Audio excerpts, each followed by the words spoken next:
चलिए आज विश्व इतिहास कर लेते हैं रिवीजन, ठीक है। तो देखिए पुनर्जागरण का प्रारंभ, देखिए पुनर्जागरण का प्रारंभ किस देश से हुआ? इटली से हुआ, और इटली के फ्लोरेंस नगर से हुआ।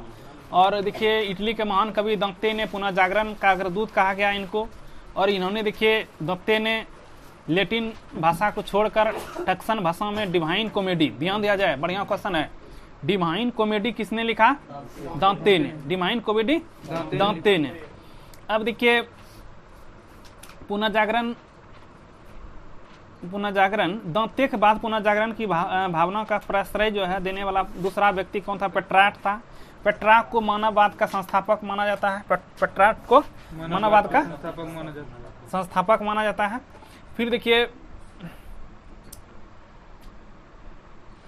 इटालियन गद्य का जनक कहानीकार बोकोसियो, और इसकी पुस्तक है डेकामेरॉन, ठीक है। बोकोसियो की कौन सी पुस्तक है? डेकामेरॉन है। अब देखिए आधुनिक, ये काफी इंपॉर्टेंट क्वेश्चन है, ठीक है। आधुनिक विश्व का प्रथम राजनीतिक चिंतक फ्लोरेंस निवासी मैकियावेली, ठीक है, मैकियावेली।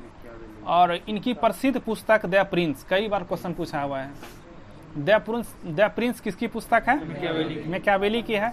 और इसमें देखिए एक जो है राज्य का एक नवीन चित्र प्रस्तुत करता है। तो आधुनिक राजनीतिक दर्शन का जनक किसे कहा जाता है? मैकियावेली, ठीक है, मैकियावेली को कहा जाता है।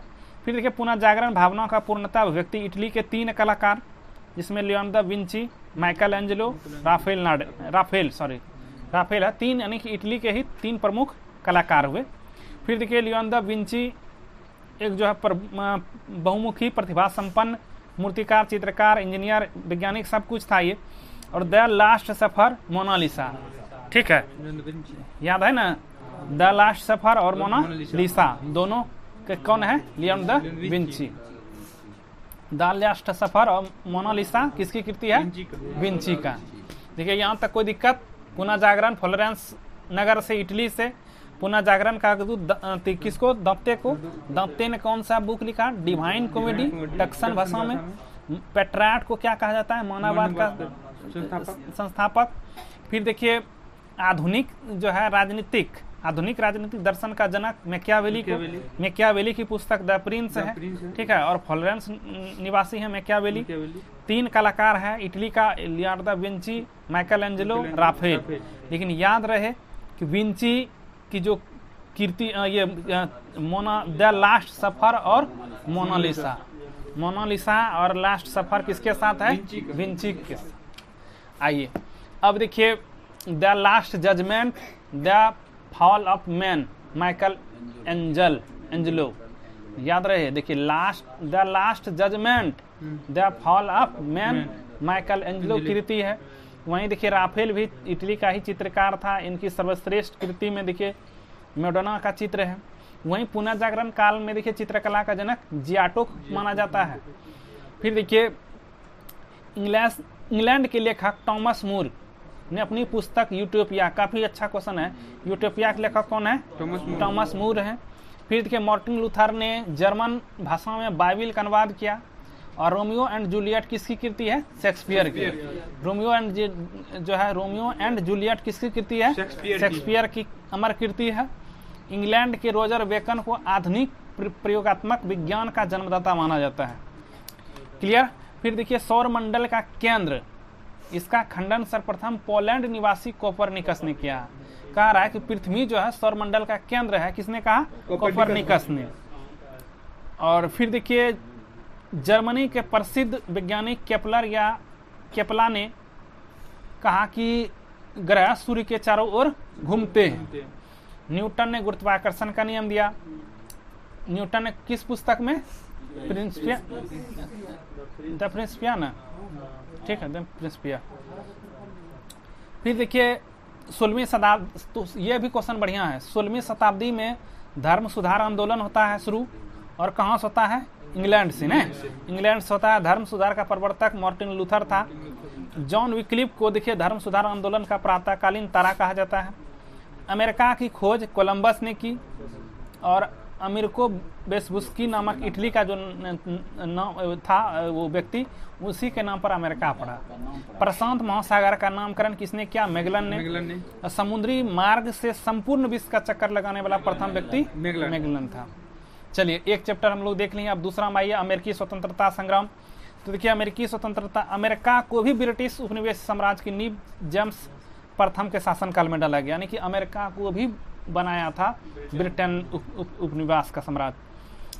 और देखिए अमेरिका स्वतंत्रता आंदोलन के दौरान इंग्लैंड का शासक जॉर्ज तृतीय था।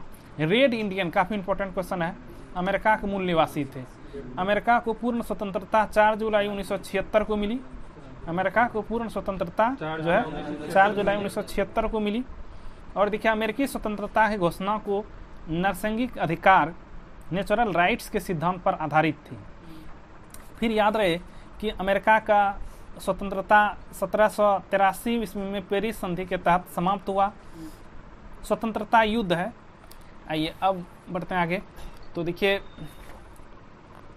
शतवर्षीय युद्ध में जो इंग्लैंड को काफ़ी क्षति हुआ, आर्थिक क्षति हुआ, उसी के लिए देखिए तत्कालीन प्रधानमंत्री ग्रैनविल ने 1765 में स्टाम्प एक्ट लाया, कुछ विशेष नहीं है। फिर देखिए सैमुअल एडम्स ने प्रतिनिधि नहीं तो कर का नारा दिया। ये भी क्वेश्चन पूछा हुआ किस क्रांति का देन है, तो अमेरिकी स्वतंत्रता संग्राम के टाइम ही सैमुअल एडम्स ने प्रतिनिधि नहीं तो कर का नारा दिया। शतवर्षीय युद्ध देखिए इंग्लैंड एवं फ्रांस के बीच हुआ, 1756 से 1763 के बीच हुआ।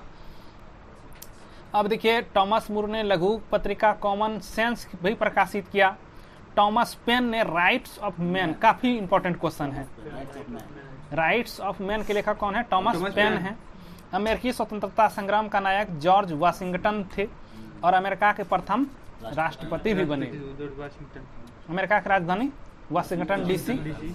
अमेरिकी स्वतंत्रता संग्राम का तत्कालीन कारण क्या था? बोस्टन चाय की पार्टी था। और ये देखिए 16 दिसंबर 1773 ईस्वी को हुई। और इसी घटना के अमेरिका स्वतंत्रता संग्राम प्रारंभ हुआ। इस घटना का नारा था, इस घटना का नायक सैमुअल एडम्स था। अमेरिकी स्वतंत्रता संग्राम बोस्टन टी पार्टी का। फिर आगे बढ़िए तो देखिए काफी इंपॉर्टेंट क्वेश्चन है, प्रजातंत्र की स्थापना सर्वप्रथम अमेरिका में। इसे ही देखिए आधुनिक गणतंत्र की जननी कहा जाता है। किसको? अमेरिका को। धर्मनिरपेक्ष राज्य की स्थापना भी सर्वप्रथम अमेरिका में। धर्मनिरपेक्ष का शाब्दिक अर्थ कोई बताइए तो? किसी भी राज्य सरकार का अपना कोई धर्म नहीं है। देखिए संसार में सर्वप्रथम लिखित संविधान भी अमेरिका से लिया गया है, 1789 में लागू हुआ। फिर देखिए मॉन्टेस्क्यू के घोषणा, मॉन्टेस्क्यू ध्यान दिया जाए, मॉन्टेस्क्यू के शक्ति पृथक सिद्धांत की मान्यता मिली। ये भी क्वेश्चन देखिए कई बार क्वेश्चन पूछा हुआ है, शक्ति पृथक सिद्धांत किसने दिया? मॉन्टेस्क्यू ने दिया। फिर देखिए अमेरिका विश्व का पहला देश था जिसने मनुष्य की समानता तथा उसके मौलिक अधिकारों की घोषणा की। अमेरिका। अब्राहम लिंकन अमेरिका का राष्ट्रपति 1860 में बने। फिर देखिए गृह युद्ध अमेरिका में 1861 में हुआ। 1 जनवरी 1863 को अब्राहम लिंकन ने दास प्रथा को उन्मूलन किया। ये भी देखिए पूरा बच्चा को याद रहता है। प्रजातंत्र जनता के द्वारा संचालित शासन है। किसने कहा था ये? अब्राहम लिंकन ने। अब्राहम लिंकन की हत्या जॉन विक्लिज ब्रूस ने की।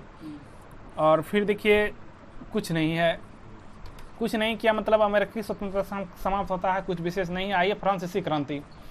तो फ्रांसीसी क्रांति की बात करिए तो 1789, काफी इंपॉर्टेंट क्वेश्चन है। कब हुआ? 1789। और लुई 16वां के शासनकाल में। ध्यान दिया जाए फ्रांसीसी क्रांति कब हुआ? लुई 16वां के शासनकाल में। 14 जुलाई 1789 को देखिए क्रांतिकारियों ने बास्तिल कारागिरी से फाटक तोड़कर बंदियों को मुक्त किया। और 14 जुलाई को, इंपॉर्टेंट, 14 जुलाई को फ्रांस का राष्ट्रीय दिवस मनाया जाता है। समानता, स्वतंत्रता, बंधुत्व का नारा भी फ्रांस की राजक्रांति का ही देन है। मैं ही राज्य हूँ, मेरे शब्द ही कानून है, यह कथन लुई 14वां। देखिए हम जो पढ़ रहे हैं लगभग यहीं से क्वेश्चन अवे करता है, कई चीज को छोड़ रहे हैं। तो मैं ही राज्य हूँ, मेरे शब्द ही कानून है, किसने कहा? लुई 14वां ने। वर्साय के शीश महल का निर्माण भी लुई 14वां ने करवाया था। फिर देखिए लुई 16वां 1774 को फ्रांस की गद्दी पर बैठा। लुई 16वां को देशद्रोह का अपराध में फांसी दिया गया। टेले एक प्रकार का भूमिकर था, टीथे एक प्रकार का धार्मिक कर था। अब देखिए फ्रांसीसी क्रांति में वॉल्डेयर, मॉन्टेस्क्यू, रूसो ने सर्वाधिक योगदान दिया। वॉल्डेयर जो है चर्च का विरोधी था। फिर देखिए 100 चूहों की अपेक्षा एक सिंह का शासन उत्तम है, यह कथन वॉल्डेयर ने ही कहा। काफी इंपॉर्टेंट क्वेश्चन है। देखिए सोशल कॉन्ट्रैक्ट कई बार क्वेश्चन पूछा हुआ है, रूसो का है। और लेटर्स ऑन इंग्लिश वॉल्डेयर का है। Social contract Rousseau, letters on English Voltaire की रचना है। कानून की आत्मा, काफी इंपॉर्टेंट क्वेश्चन। कानून की आत्मा जिसको इंग्लिश में कहिएगा द स्पिरिट ऑफ लॉ की रचना मॉन्टेस्क्यू की। और देखिए इसमें 3 अंग बताया, जैसे कार्यपालिका, विधायिका, न्यायपालिका। और इसमें शक्ति के पृथक सिद्धांत भी इसी में है। किसमें? कानून की आत्मा में, the spirit of law Montesquieu. France की क्रांति का सबसे महत्वपूर्ण नारा था समानता। स्वतंत्रता बंधुत्व क्रांति का भी इन्हीं क्रांति का नारा था। 18वीं शताब्दी में देखिए फ्रांसीसी समाज 3 स्टेट, ये देखिए एसआई ये जो है कि 64 पोस्ट में पूछा हुआ है। तो देखिए प्रथम स्टेट था पादरी, दूसरा में अभिजात वर्ग था, और तीसरा में क्या था? जनता था। अब देखिए फ्रांस की राजक्रांति के समय फ्रांस की मुद्रा क्या था? लिब्रे था। ठीक है। अब देखिए माप तौल की दशमलव प्रणाली फ्रांस की ही देन है। ठीक है, फ्रांस की ही देन है। ठीक है। अब देखिए सांस्कृतिक राष्ट्रीयता का जनक किसे कहा जाता है? हर्डर को। काफी इंपॉर्टेंट क्वेश्चन है। नेपोलियन का जन्म देखिए 15 अगस्त को हुआ है, सोचिए, याद रखा जाए। 15 अगस्त 1769 को कोर्सिका द्वीप। देखिए क्वेश्चन कई तरह से बनता है, अब विविध कहाँ से बनेगा? देखिए पूछा है ना कि कोर्सिका द्वीप किससे संबंधित है? नेपोलियन से। नेपोलियन के पिता का नाम कार्लो बोनापार्ट था। आइए अब देखिए 1804 में नेपोलियन फ्रांस का सम्राट बना। आधुनिक फ्रांस का निर्माता नेपोलियन को माना जाता है। और नेपोलियन ने ही सर्वप्रथम इंग्लैंड को बनियों का देश कहा। ट्रेफलगर का युद्ध देखिए 1805 को इंग्लैंड और नेपोलियन के बीच हुआ। फिर नेपोलियन ने कानूनों के संग्रह तैयार करवाया और नेपोलियन कोड कहा गया उसको। फिर देखिए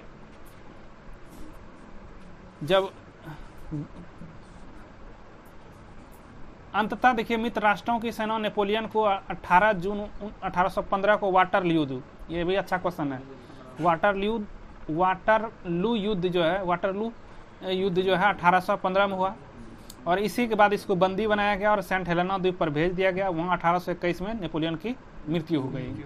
नेपोलियन को लिटिल कॉर्पोरल के नाम से भी जाना जाता है। नेपोलियन के पतन का कारण क्या था? रूस पर आक्रमण। आइए अब इटली का एकीकरण करते हैं, पढ़ते हैं। तो देखिए 19वीं सदी के पूर्वार्ध में इटली में 13 राज्य हुए। इटली के एकीकरण का जनक जोसेफ मेजनी को माना जाता है। मेजनी का जन्म देखिए जनेवा में हुआ। इटली के एकीकरण का सबसे बड़ा बाधा ऑस्ट्रिया था। इटली की समस्या को काउंट काबूर ने अंतर्राष्ट्रीय समस्या बनाया। फिर देखिए इटली के एकीकरण के तलवार गैरिबाल्डी को कहा जाता है। इटली के एकीकरण का श्रेय किसको जाता है? मेजनी, काउंट काबूर और गैरिबाल्डी को। यंग इटली का संस्थापक जोसेफ मेजनी 1831। फिर देखिए गैरिबाल्डी ने लाल कुर्ती नामक सेना का गठन किया। कार्मेलिट सोसाइटी का संस्थापक गिबर्टी था।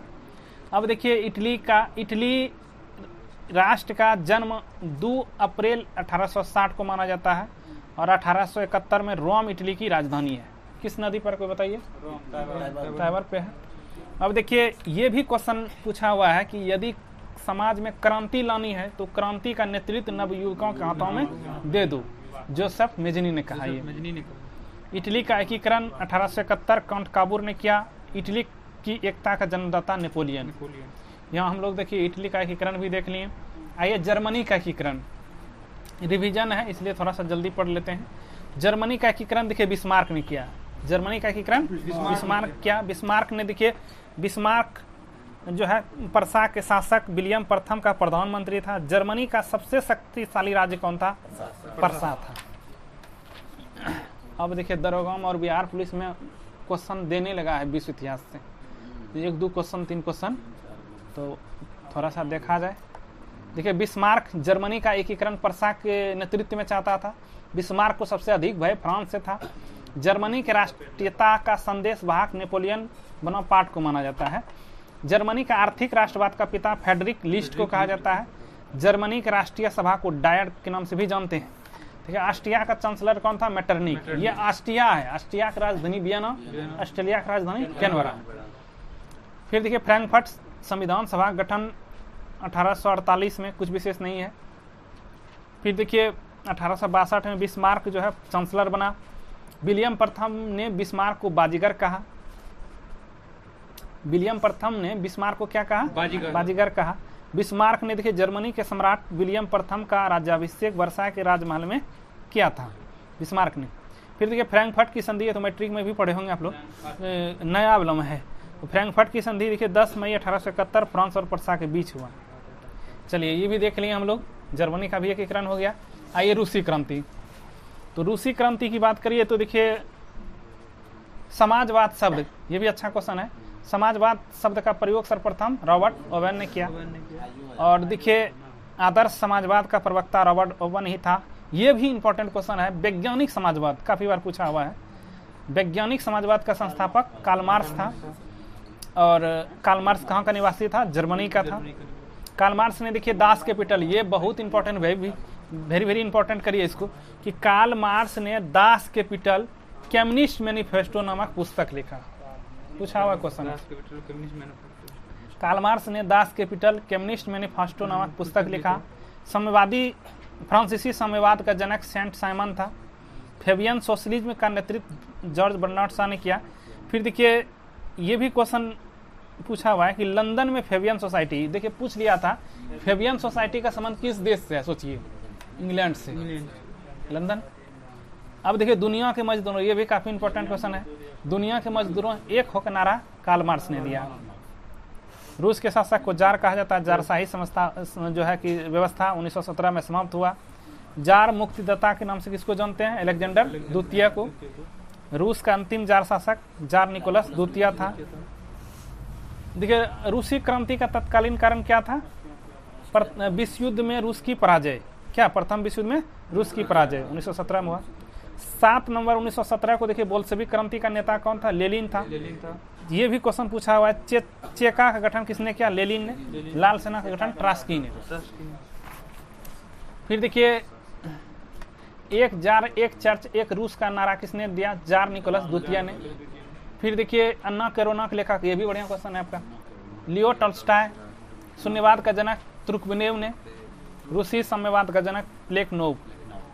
बोल्शेविक अर्थ होता है आपका बहुसंख्यक और मेंशेविक का अल्पसंख्यक।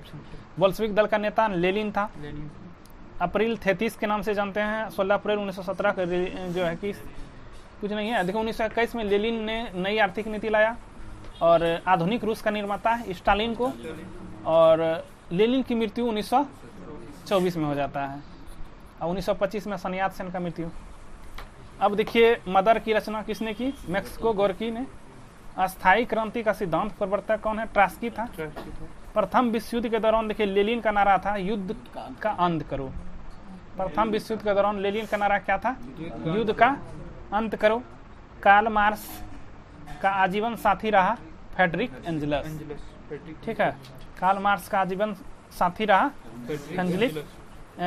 Frederick angels. आइए ये भी देख लिए हम लोग, रूसी क्रांति भी देख लिए। अब आइए औद्योगिक क्रांति।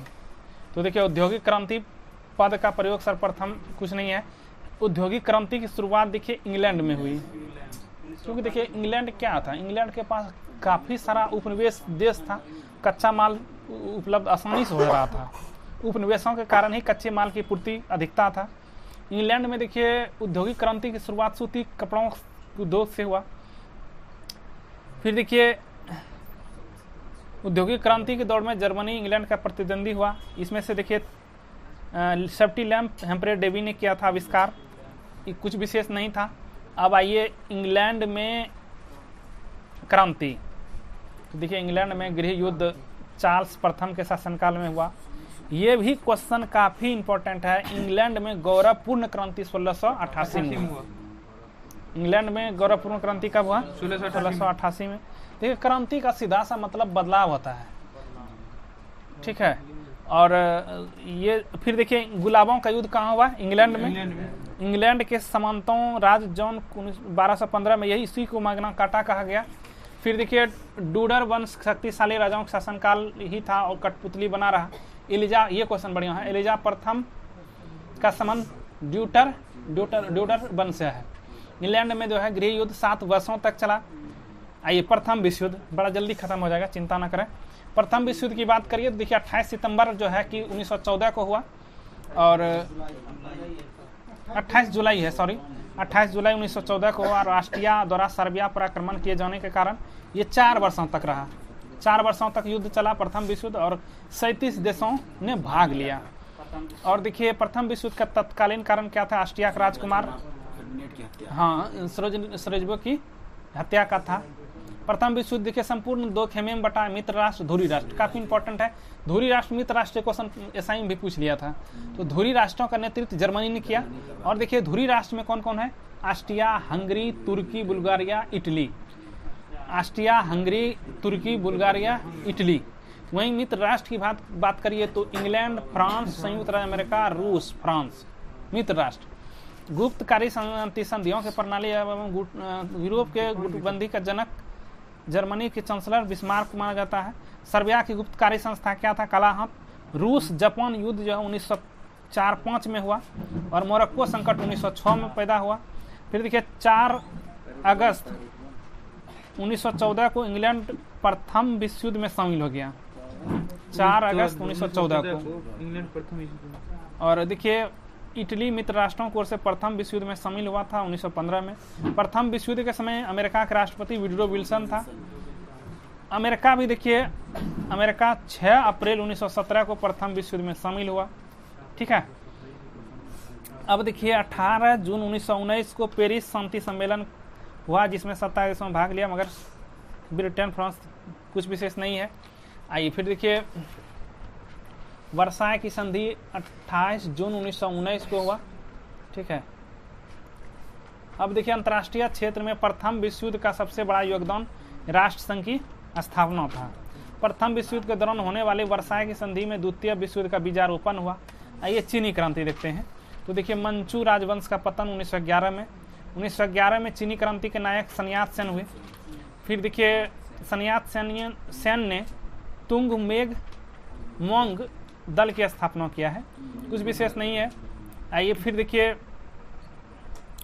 डॉक्टर सन्यात सेन के 3 सिद्धांत राष्ट्रवाद, लोकतंत्रवाद और सामाजिक न्याय था। डॉक्टर सन्यात सेन को चीन का राष्ट्रपिता कहा जाता है। इनकी मृत्यु 1925 में सन्यात सेन की मृत्यु के बाद चांग काई शेक ने कोमितुंग पार्टी का नेतृत्व किया। चीन में गृह युद्ध 1928 में। आइए अब देखिए खुले द्वार की नीति चीन द्वारा अपनाई गई और चीन के द्वार खोलने का श्रेय जो है किसको जाता है? ब्रिटेन को। खुले द्वार नीति का प्रतिपादन कौन था? जॉन हे था। चीन जो है एशिया का मरीज के नाम से भी जाना जाता है। चीनी कम्युनिस्ट पार्टी गठन 1921, ये भी खत्म हो गया। आइए तुर्की देखते हैं। तुर्की को देखिए यूरोप का मरीज कहा जाता है। पान इस्लामिक का नारा अब्दुल हमीद द्वितीय ने दिया। प्रथम विश्व युद्ध के बाद देखिए तुर्की के साथ भीषण अपमानजनक संधि सेब्र की संधि 10 अगस्त 1920 को हुई। मुस्तफा कमाल पाशा ने इसे मानने से इनकार कर दिया। आधुनिक रूस का निर्माता मुस्तफा कमाल पाशा को माना जाता है। इसे तुर्की का पिता भी कहा जाता है। हाँ फिर देखिए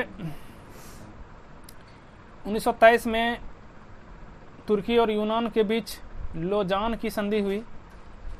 कमाल पाशा ने तुर्की में देखिए 3 मार्च 1924 को खिलाफत को समाप्त कर दिया।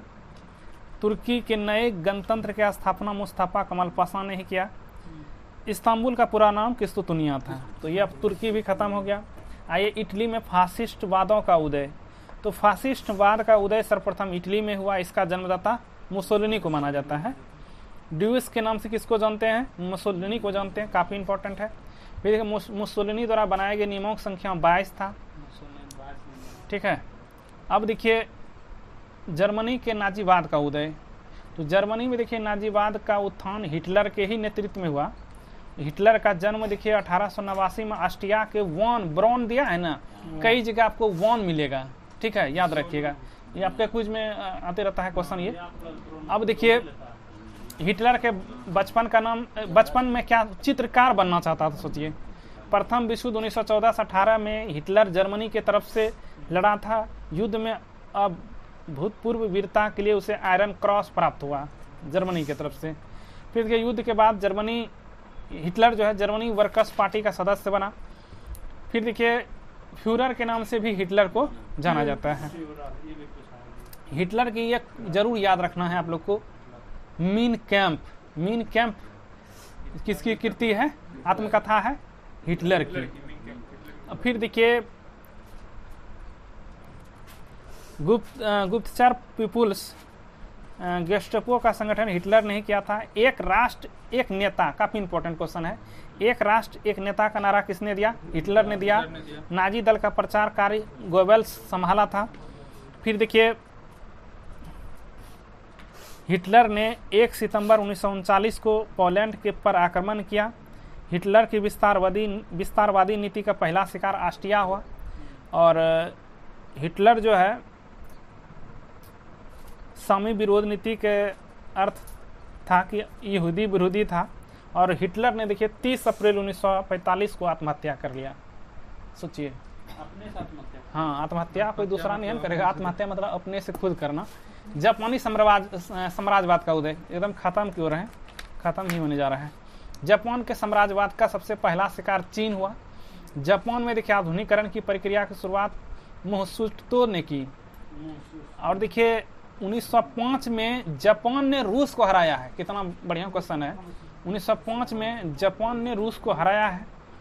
और जापान रूस युद्ध की समाप्ति 5 सितंबर 1905 को पिट्समाउथ की संधि के तहत हुआ। पीत आतंक के नाम से जापान को संबोधित किया जाता है। और फिर देखिए जापान ने 1933 में राष्ट्रसंघ की सदस्यता को त्याग दिया था। द्वितीय विश्व युद्ध में जापान ने ध्रुवीय राष्ट्र का साथ दिया। अमेरिका ने जापान पर पहला अणुबम 6 अगस्त 1945 हिरोशिमा पर गिराया था। देखिए पहले जो हीरो बनेगा वही न जाएगा, ठीक है। और हीरो कौन बनता है? लिटिल मतलब छोटा नहीं, छोटा बच्चा सब हीरो बनता है।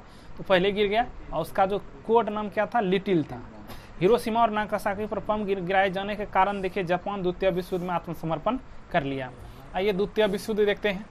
तो देखिए 1 सितंबर 1939 को द्वितीय विश्व युद्ध प्रारंभ होता है और जर्मनी ने पोलैंड पर आक्रमण के साथ ही होता है। और याद रहे 2 सितंबर 1945 ये ना समाप्त हो जाता है द्वितीय विश्व युद्ध। देखिए डेट 1 सितंबर 1939 और समाप्त 2 सितंबर 1945।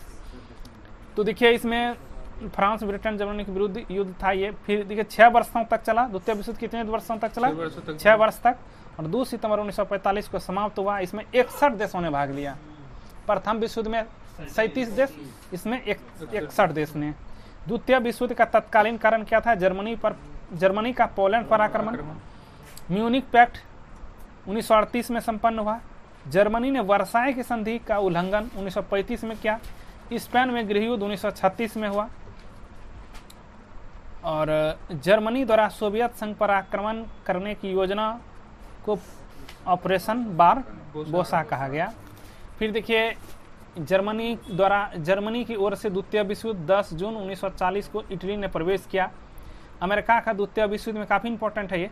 द्वितीय विश्व युद्ध में प्रवेश 8 सितंबर 1941 को हुआ। 8 दिसंबर 1941। फिर देखिए क्यों किया गया, जिसका कारण क्या था? जापान ने जब 7 अगस्त 1941 को हवाई द्वीप पर पर्ल हार्बर पर अमेरिकी नौसेना अड्डे पर जबरदस्त हमला किया था। उसमें मरने वाले काफ़ी लोग अमेरिका के थे, इस वजह से किया था। तो द्वितीय विश्व युद्ध के समय इंग्लैंड के प्रधानमंत्री विंस्टन चर्चिल, अमेरिका के राष्ट्रपति फ्रैंकलिन डी रूजवेल्ट थे। अब देखिए इंग्लैंड की शानदार अलगाववादी नीति का विचार सेल्वेरिज था। वर्साई की संधि आरोपित संधि के नाम से भी जाना जाता है। द्वितीय विश्व युद्ध में जर्मनी की पराजय का श्रेय रूस को जाता है। अब देखिए द्वितीय विश्व युद्ध के दौरान अमेरिका ने 6 अगस्त 1945 को जापान पर अणुबम गिराया गया। और इस युद्ध में मित्र राष्ट्रों के द्वारा पराजित होने वाला अंतिम देश जापान था।